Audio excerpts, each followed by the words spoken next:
रामकृष्ण हरी रामकृष्ण हरी. मी अमर जाधव तुम्हा सर्वांचं आजच्या या भागामध्ये हार्दिक स्वागत आहे. आजच्या या भागामध्ये आपण अमृत अनुभव या ग्रंथाविषयी आज चिंतन करणार आहोत. संत ज्ञानेश्वर महाराजांनी जेव्हा संपूर्ण गीतेचं रूपांतर भावार्थ दीपिका म्हणजेच ज्ञानेश्वरी या ग्रंथामध्ये रूपांतर केलं, म्हणजे 700 श्लोकाची रचना संतश्रेष्ठ माऊलींनी 9,000 ओव्यामध्ये रूपांतर केलं आणि तुम्हा आम्हासाठी हा ज्ञानेश्वरी हा ग्रंथ उपलब्ध झाला. ह्या गीतेवर जर पाहिलं तर आपल्याला असंख्य टीका पाहतात. म्हणजे गीता हा ज्ञानाचा अथांग समुद्र आहे आणि जे जे त्या गीतेवर आपली टीका लिहितात किंवा आपले जो अनुभव लिहितात किंवा त्या गीतेवर आपल्या शब्दामध्ये आपल्या ज्ञानामध्ये जे प्रत्येकजण आपापल्या भाषेमध्ये आपल्या ज्ञानाचा किंवा आपल्या अनुभवाचा आपल्या बुद्धिमत्तेचं कौशल्य दाखवून त्या प्रत्येक श्लोकाचं विवरण करून स्वतंत्र अशी टीका आपणाला या असंख्य किंवा जगामध्ये किंवा विविध प्रकारे आपणाला पाहता येते. कारण या अथांग समुद्राचं स्पष्टीकरण करणं किंवा ब्रह्माविषयी किंवा परब्रह्माविषयी किंवा परमात्म्याविषयी आपण किती जरी सांगितलं तरी कमीच आहे. परंतु गीतेवर जेव्हा प्रत्येकजण वेगवेगळे टीका लिहितात, जसं की लोकमान्य टिळकांनी सुद्धा लिहिली, कर्मशास्त्र नावाचा स्वतंत्र ग्रंथ लिहिला, अद्वैत नावाचा सिद्धांत मांडला किंवा असा विविध लोकांनी आपापल्या अनुभवातून गीतेचं रूपांतर स्वतंत्र टीकेमध्ये केलं. त्यामुळेच आपणाला गीतेवर उत्कृष्ट टीका आपणाला मिळत नाही किंवा बाबा गीतेवर इतके प्रत्येकाने वेगवेगळे आपले विषय मांडलेले आहेत. मग उत्कृष्ट गीतेवरचं भाषांतर किंवा प्रवचन असं कोण असेल तर ते असेल तर भावार्थ दीपिका आहे. कारण की जो व्यक्ती स्वतः कैवल्य प्राप्त आहे की जो व्यक्ती स्वतः अनुभव संपन्न आहे त्या व्यक्तीनं गीतेचं रूपांतर भावार्थ दीपिकेमध्ये केले. म्हणजे थोडक्यामध्ये सांगायचं असेल की ज्या विषयी बोलायचं आहे किंवा जो विषय मांडायचा आहे त्या विषयाविषयी जर त्याला पूर्णपणे ज्ञान नाही किंवा पूर्णपणे अनुभव आपल्या स्वतःच्या जीवनामध्ये नसेल तर तो जर विषय मांडत असेल तर त्या विषयाला अर्थ उरत नाही. परंतु ज्या व्यक्तीला जो विषय मांडायचा आहे त्याचं परिपूर्ण ज्ञान जर त्या व्यक्तीला जर असेल तर त्याच्यापेक्षा दुसरा श्रेष्ठ वक्ता असू शकत नाही. त्यामुळं संत ज्ञानेश्वर महाराजांनी भावार्थ दीपिका लिहिली. म्हणजे अनुभव संपन्न ते त्यांच्या जीवनामध्ये पूर्णपणे जी प्राप्त करायची होती, जी कैवल्य प्राप्त करायचं होतं त्यांनी प्राप्त केलेलं होतं. त्यामुळं सर्वोत्कृष्ट जी टीका जर असेल तर ते भावार्थ दीपिका म्हणजे ज्ञानेश्वरी असेल. मग संत ज्ञानेश्वरांनी एकच रचना केली का भावार्थ दीपिकेची किंवा ज्ञानेश्वरीची? त्याच्यानंतर त्यांनी हरिपाठ लिहिला, त्याच्यानंतर चांगदेव 65 नावाचा स्वतंत्र ग्रंथ लिहिला, त्याच्यानंतर अभंग संहिता म्हणजे संत ज्ञानेश्वर महाराजांचे आपण विविध अभंगसुद्धा आपणाला विविध प्रकारे आपणाला मिळतात. त्या अभंगातून सुद्धा आपणाला मार्गदर्शन करतात. मग जेव्हा ज्ञानेश्वरी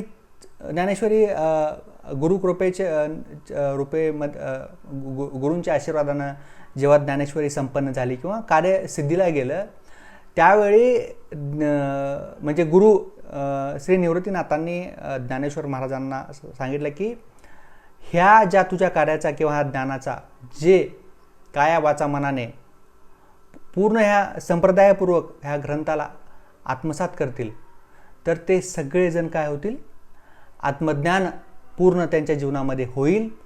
हे ज्ञानेश्वर महाराजांना निवृत्तीनाथांनी सांगितले. आणि आता तुझ्या बुद्धिमत्तेचा तू स्वतंत्र असा ग्रंथ ह्या सगळ्या समाजासाठी तुला लिहिलं पाहिजे. म्हणून गुरुच्या आज्ञेमुळं काय केलं, संत ज्ञानेश्वर महाराजांनी अमृत अनुभव नावाच्या स्वतंत्र ग्रंथाची रचना केली. बघा असं वाटतं की बाबा अमृत अनुभव स्वतंत्र ग्रंथ लिहिण्याची काय आवश्यकता आहे? बघा एखादा विषय जो एखाद्याने पूर्वीच मांडलेला आहे आणि त्याविषयी एखादा व्यक्ती स्वतंत्रपणे बोलू शकत नाही. कारण प्रत्येक विषयाला मर्यादा असते. म्हणजे गीतेमध्ये कसं असतं, गीतेतले जे 700 श्लोक आहेत त्यावर जेव्हा एखादा व्यक्ती आपले मत मांडतो तर त्याला मर्यादा असते. मग तसंच ज्ञानेश्वर महाराजांनी त्या मर्यादेचं उल्लंघन केलेलं नाही. आपण जरी गीते आणि भावार्थ दीपिका जर आपण प्रत्येकानं जर पाहिलं तर त्याच्यात वेगवेगळे पैलू दिसतात.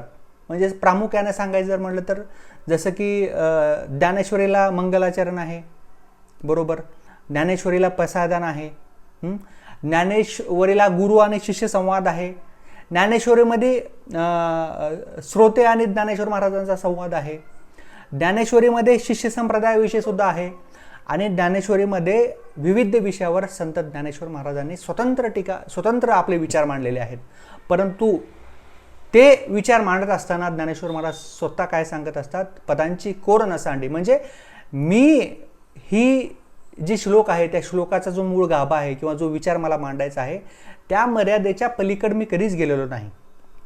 म्हणून कुठंतरी पाहिलं तरी एक प्रकारचा स्वतंत्र विचार हा माऊलीचा हा कुठंतरी आपल्याला, म्हणजे तसा पाहिला तर स्वतंत्र विचार आहेच, आपण त्याला नाकारू शकत नाही. परंतु कुठंतरी निवृत्तीनाथांना वाटलं की संत ज्ञानेश्वर महाराजांना जी कैवल्य प्राप्ती झाली आहे, या जे की भगवान शंकरापासून आलेले जे गुरु म्हणजे शिष्य संप्रदाय आहे त्याचं जे ज्ञान आहे हे अथांग मोठं ज्ञान आहे, आणि जी प्राप्ती संत ज्ञानेश्वर महाराजांनी स्वतः प्राप्त केलेले आहे ते अमृत, म्हणजे त्या परमात्म्याविषयी, त्या ब्रह्माविषयी ज्याने आपला स्वतः जाणलेलं आहे, ते ब्रह्म कसं आहे, ते अमृत काय आहे, त्याविषयी स्वतंत्र रचना ज्ञानेश्वर महाराजांनी केली पाहिजे असं मत श्री गुरु निवृत्तीनाथांनी मांडलं.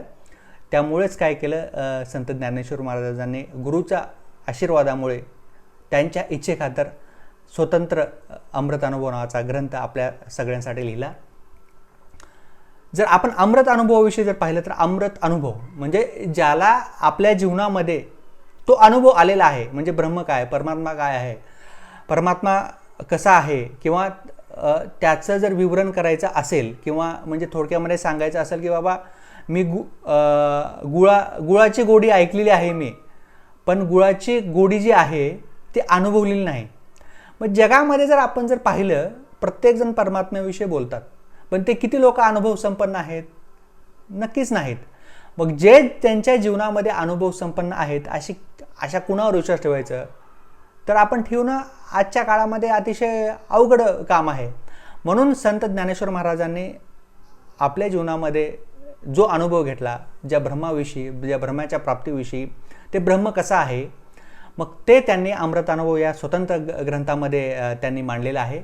आणि अमृत अनुभव हा ग्रंथ जर पाहिला तर ह्याच्यामध्ये एकूण जे प्रकरण जे आहेत ते 10 प्रकरण आहेत. आणि त्या 10 प्रकरणामध्ये जे पहिलं प्रकरण आहे शिव शक्ती समावेशम,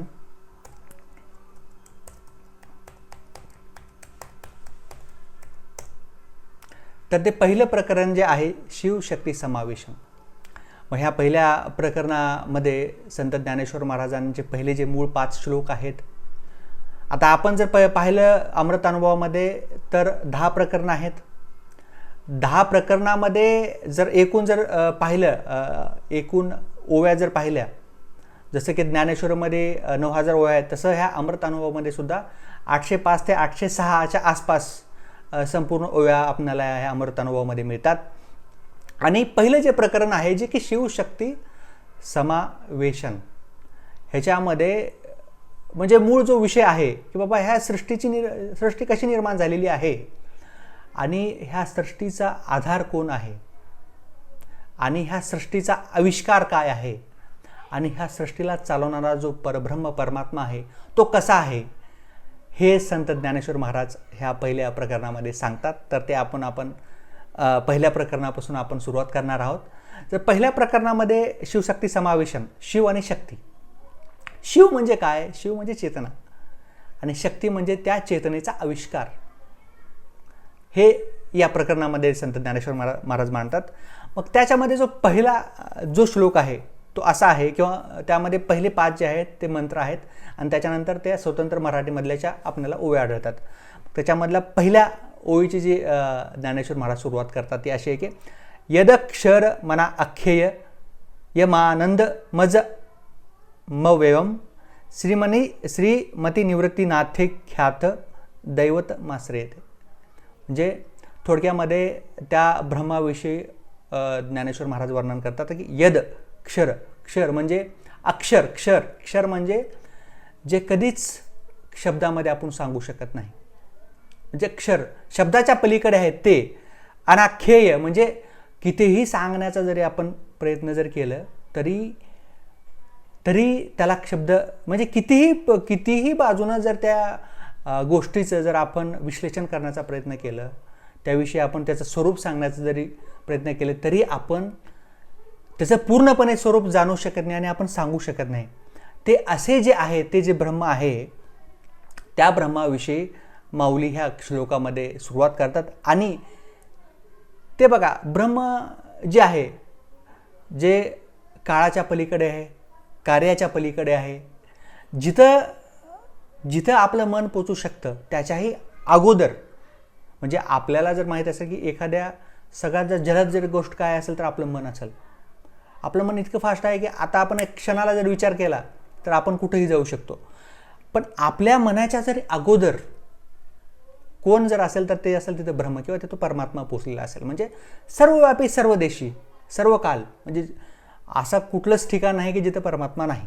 पण त्या परमात्म्याच्या स्वरूपाचं जर आपल्याला वर्णन करायचं असेल तर ते काय म्हणलं, यदक्षर मनाख्येय मानंद मज मव्ययम श्रीमती निवृत्तीनाथे ख्याती दैवत माश्रये. मग माझ्यासाठी जर परब्रह्म कोण असेल तर माझ्यासाठी माझे गुरु आहेत. माझ्यासाठी कोण आहेत? माझे गुरु आहेत.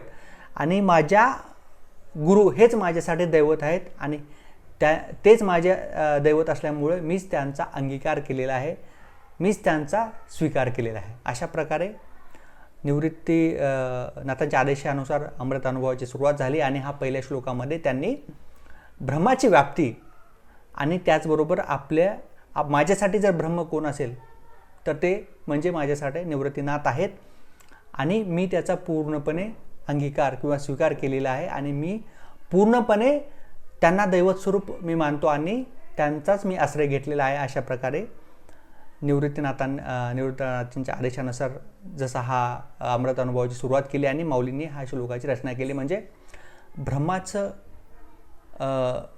व्याप्ती किती मोठी आहे आणि त्याचं जर आपण सांगायचं जर थोडक्यामध्ये जर झालं तर त्याला सांगता येत नाही, त्याला शब्दामध्ये मांडता येत नाही, त्याची उत्पत्ती कशामुळे होत नाही, त्याच्यात नाश कशामध्ये होत नाही. म्हणजे अंत असते म्हणजे जसं म्हणतो की एखाद्या गोष्टीचा जन्म असतो, एखाद्या गोष्टीचा मृत्यू असतो, की कोणीतरी त्याला निर्माण केलेलं आहे, कोणीतरी त्या गोष्टीला चालवणार आहे आणि कोणीतरी परत त्या गोष्टीला संपवणार आहे.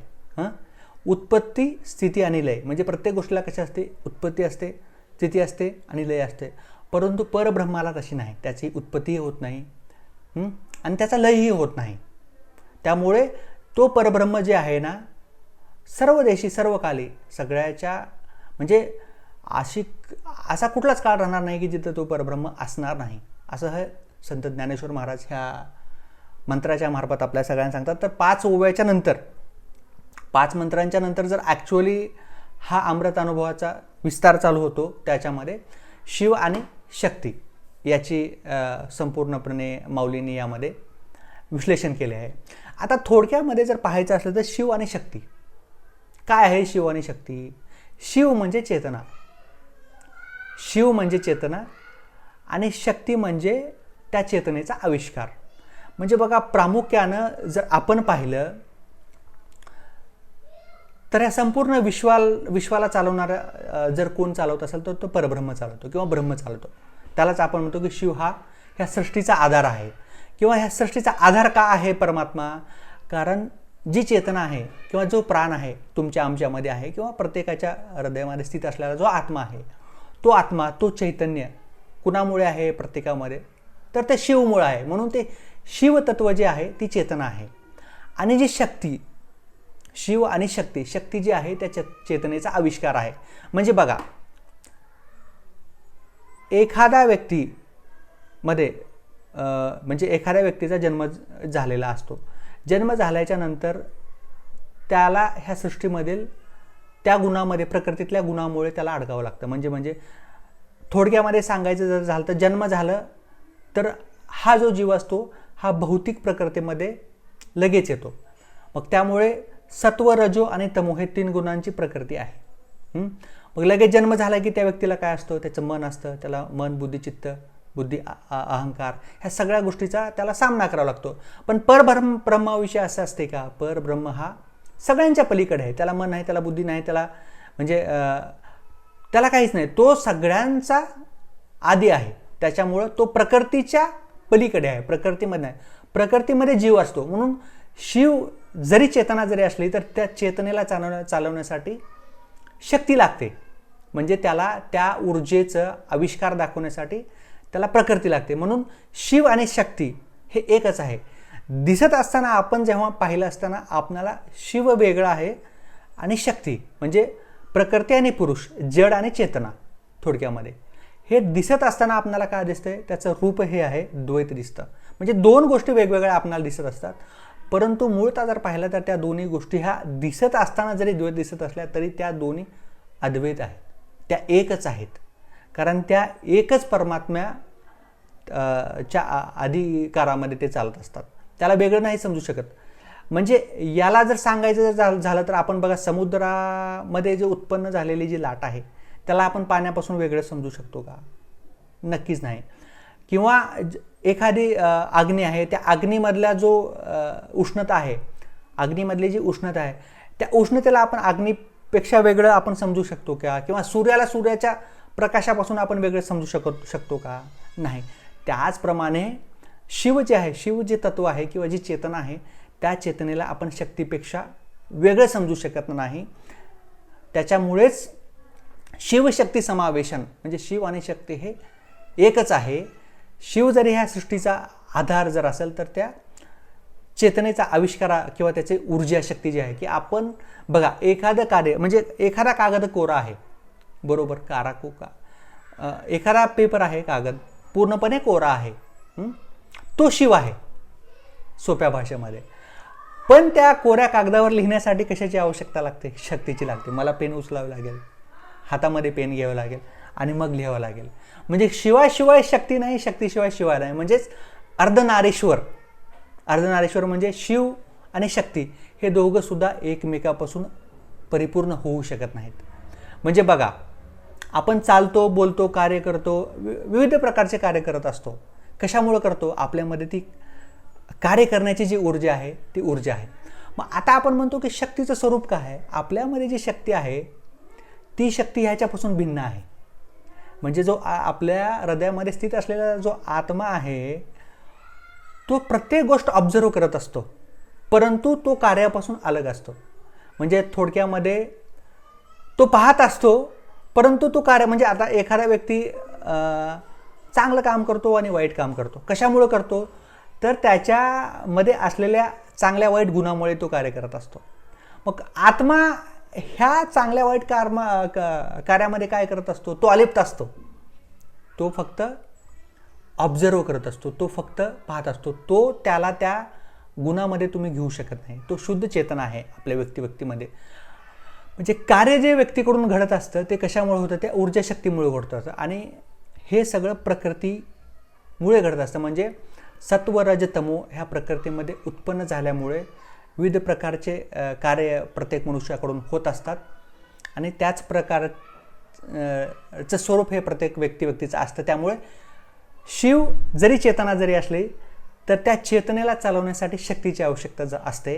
त्यामुळे शिवशक्ती समावेशन, शिवाय शक्ती नाही आणि शक्तीशिवाय शिव नाही.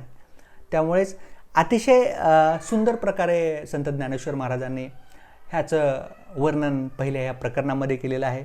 बघा, थोडक्यामध्ये हे मी सांगत असतो की मग परमात्मा जो विश्वव्यापी जो परमात्मा आहे, मग त्याने हे सगळे सृष्टी निर्माण केली. हा सगळ्यात मोठा प्रश्न आणि आपल्याला पडतो की बाबा, जर परमात्मा एक आहे, शिवशक्ती एक आहे, सगळं एक आहे, तर हे द्वैत का? म्हणजे हे प्रत्येक वेगवेगळे व्यक्ती का? तुम्ही वेगळे, मी वेगळं, किंवा ह्या जगामध्ये नाना प्रकारचे व्यक्ती आहेत, नाना प्रकारचे कार्य प्रत्येकजण करत असतं. मग हे सगळी रूपांतर परमेश्वराने का केली? आपणच आपला विषय कसा होतो बघा. मला जर माझं रूप जर पाहायचं असेल तर मला काय करावं लागेल? कशाचा तर सहारा घ्यावा. म्हणजे मला आरशामध्ये माझं प्रतिबिंब पाहावं लागेल. मग मी आरशाचा सहारा घेऊन मी माझंच प्रतिबिंब घेतो, मीच माझा विषय झालो, म्हणजे मला पाहण्यासाठी मलाच माझा विषय झालो. मग मी कुणाचं रूप पाहतो आरशामध्ये? मी माझंच रूप पाहतो. तसंच परमेश्वर हा प्रत्येक व्यक्तीमध्ये सुद्धा आहे आणि तो काय केलं, तो त्याचाच तो विषय झालेला आहे. म्हणजे प्रत्येक व्यक्तीमध्ये स्थित असलेलं जे चैतन्य आहे ते शक्तिरूपामध्येच प्रत्येकामध्ये कार्यान्वित झालेलं आहे. म्हणून ते दिसत असताना जरी द्वैत दिसत असलं तरी ते अद्वैत आहे. आणि जेव्हा आपण ते अमृत अनुभव किंवा आपल्या जीवनामध्ये त्या सत्याची जाणीव जेव्हा होते किंवा ते सत्य जेव्हा आपण प्राप्त करतो तेव्हा द्वैताचा अंधकार आपल्या समोर राहत नाही आणि आपल्या समोरून द्वैत संपून जाऊन अद्वैत म्हणजे सगळं एक आहे. हे सृष्टी म्हणजे एक परब्रह्म दोरा आहे आणि सगळं काही एकच आहे, ही गोष्ट आपल्याला अनुभवास येते. आणि जोपर्यंत अनुभव येत नाही तोपर्यंत हे सगळं आपल्याला काय दिसतं, वेगवेगळं दिसतं असतं. त्यामुळे अतिशय सुंदर प्रकारे ज्ञानेश्वर महाराजांनी ह्या अमृत अनुभवामध्ये सांगितलेलं आहे. म्हणजे आता बघा, एक असं जर पाहिलं तर बघा, जे एकची नव्हे एकसरे, दोन्हीपणे नाही पुरे, काय नेनो साकारे स्वरूप जे. एकच स्वरूप आहे परंतु दिसत असताना हे कसं दिसतं आपणाला, वेगवेगळं दिसतं असतं. परमात्मा एकच आहे आणि सगळ्याच्या चराचरामध्ये व्याप्त असलेला परमात्मा एकच आहे. आता बघा, आपुली अंगे संसारा देखलिया चराचरा, परी नेदितीची तिसरा झोकणे. आपुलीचे अंगे म्हणजे तो स्वतःच प्रत्येकाच्या स्वरूपामध्ये तो स्वतःच आलेला आहे, स्वतःच रूप घेतलेला आहे, स्वतःचा विषय झालेला आहे. जसं आपणच आपला आरशात पाहून आपणच स्वतःला जसं पाहतो, प्रतिबिंब रूपामध्ये पाहतो, तोच परमात्मा सगळ्या सृष्टीमध्ये नटलेला आहे. प्रत्येकाच्या हृदयामध्ये असलेला चेतना जी आहे किंवा प्रत्येकाच्या रूपामध्ये तो काय केलेला आहे, नटलेला आहे. म्हणून तो चराचरामध्ये व्याप्त आहे. अशाच प्रकारे सुंदर वर्णन माऊलीने ह्या अमृतानुभव या ग्रंथामध्ये केलेला आहे. आणि मला अपेक्षा आहे की आजचा विषय तुम्हाला अत्यंत चांगल्या प्रकारे समजलेला आहे. परत भेटूया पुढील आणखी एका चांगल्या विषयासोबत. रामकृष्ण हरी माऊली. खूप खूप धन्यवाद.